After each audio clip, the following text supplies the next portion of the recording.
Hello, good afternoon. So I think you just heard that we think proteins are kind of special, and they are. They are the ones that actually make you you. And each one of us is different, and that's what we try to do when we apply biomarkers. We try to make it individualized. We also try to make your therapy. So what we do in our field is we buy a lot of these very expensive mass spectrometers. They do cost about $1 million. I have 7. And we only care really about the sample prep. And especially when you want to have reproducibility, it's all about kind of increasing the probability of success. If you can't see something, you can't discover it. So the new institute, the one called Advanced Clinical Biosystems, the reason I left Hopkins, its logo is from discovery to patient care. And that's real. That means that not only do we do the discovery, but we make the biomarkers go all the way into a clinical chemistry lab so that when you go there, we'll actually be using our own markers and hopefully will help you. So where did we get introduced to pressure? Well, we were invited to work on some samples from aorta. So aorta is what comes out of your heart. It is really very, very tough. It's probably the toughest thing you ever have to work on.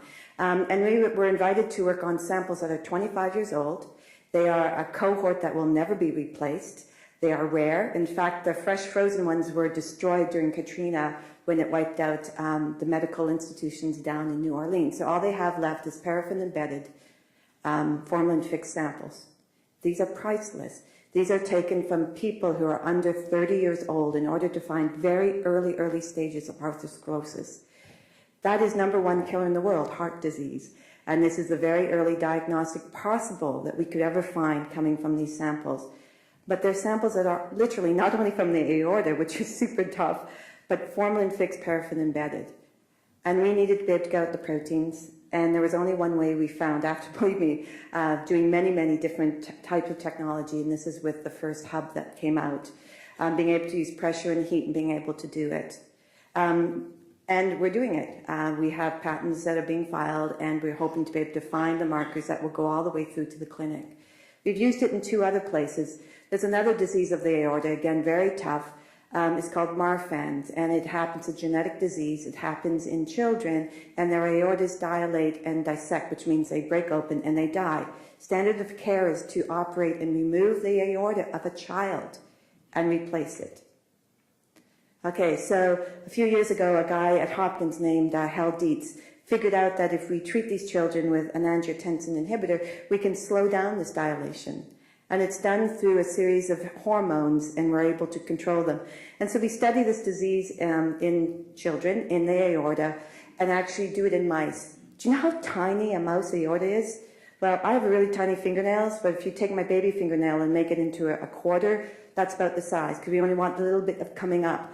And so we've now been able to use this new device that's come out, the newest little tiny tube, to actually do this. And now we have these cohorts, and we're able to find out how to treat these children. We're doing large drug screens now to be able to find better drugs for these children, so that when the women who actually survive Marfan's and go on to have birth actually won't dilate because they have to come off the drugs that they're on now. There's a whole series of those genetic diseases, Leitz-Dietz, where instead of your aorta dissecting, it twirls into like a pigtail, and these people die very early on from complications we don't understand. And it's also related to what's called stiff skin syndrome, and all because we're able to work on these very small pieces of samples. And the final place that we're using it is actually in the brain. So we actually have IP out. It's now been formed into a company on traumatic brain injury, and actually just brain injury, including TBI.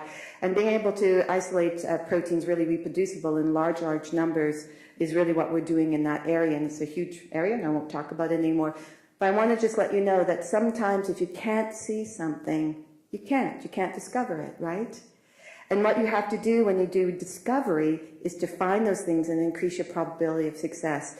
And certainly in some of the tissue types that we've used, this has been really the only way that we've been able to do it. So I'm grateful you guys spent all that time being able to do it, so thank you.